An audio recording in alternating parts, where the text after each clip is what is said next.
जय श्री कृष्णा। आप सबका हमारे YouTube चैनल लड्डू दीवानी पर बहुत बहुत स्वागत है। आज हम सुनेंगे रामायण का एक अद्भुत प्रेममयी प्रसंग। एक रात की बात है, माता कौशल्या जी को अपने महल की छत पर किसी के चलने की आहट सुनाई दी। नींद खुल गई। उन्होंने पूछा, कौन है? मालूम पड़ा शत्रुघ्न जी की पत्नी श्रुतकीर्ति हैं। माता कौशल्या जी ने उन्हें नीचे बुलाया। श्रुतकीर्ति जी आईं और उनके चरणों में प्रणाम किया। माता कौशल्या ने पूछा, श्रुति, इतनी रात को अकेली छत पर क्या कर रही हो? क्या नींद नहीं आ रही? शत्रुघ्न कहाँ हैं? श्रुतकीर्ति जी की आंखें भर आई।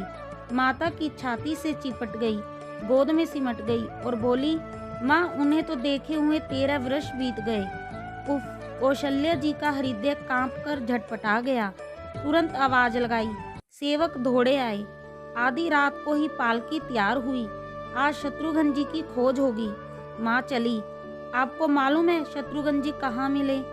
अयोध्या जी के जिस दरवाजे के बाहर भरत जी नंदीग्राम में तपस्वी होकर रहते हैं, उसी दरवाजे के भीतर एक पत्थर की शिला है।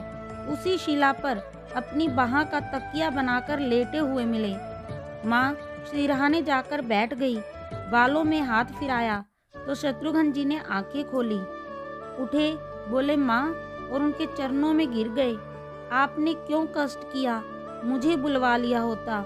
माँ ने कहा, शत्रुघ्न, तुम यहाँ क्यों हो?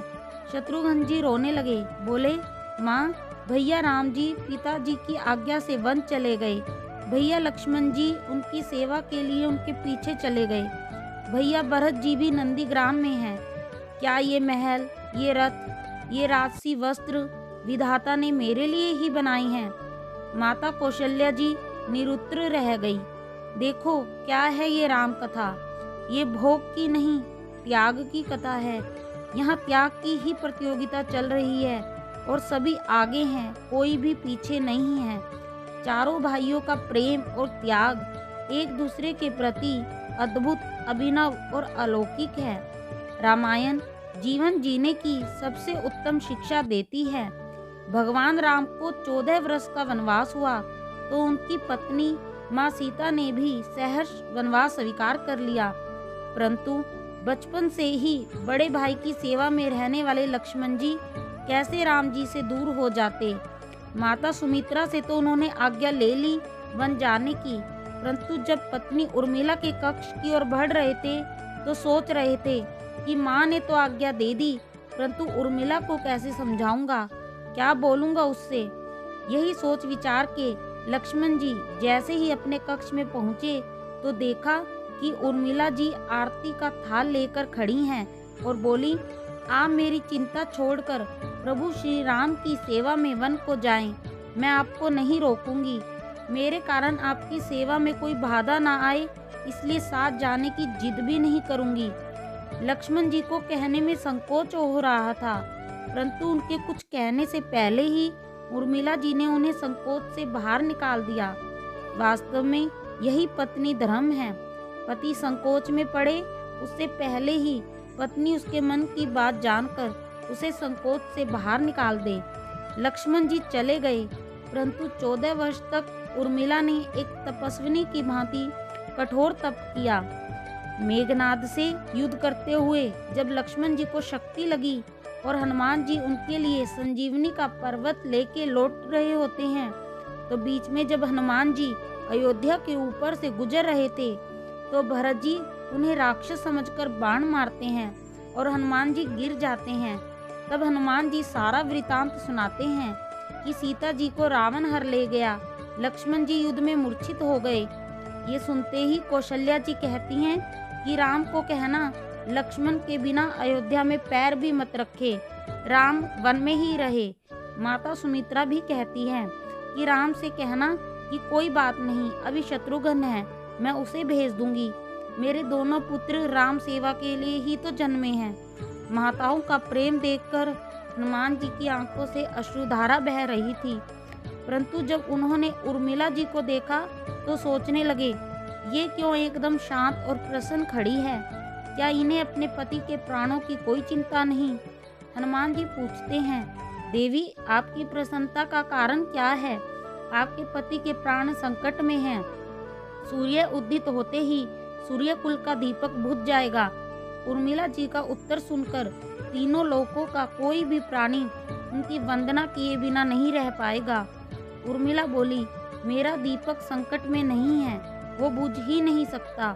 रही सूर्योदय की बात, तो आप चाहें तो कुछ दिन अयोध्या में ही विश्राम कर लीजिए, क्योंकि आपके वहां पहुंचे बिना सूर्य उदित हो ही नहीं सकता।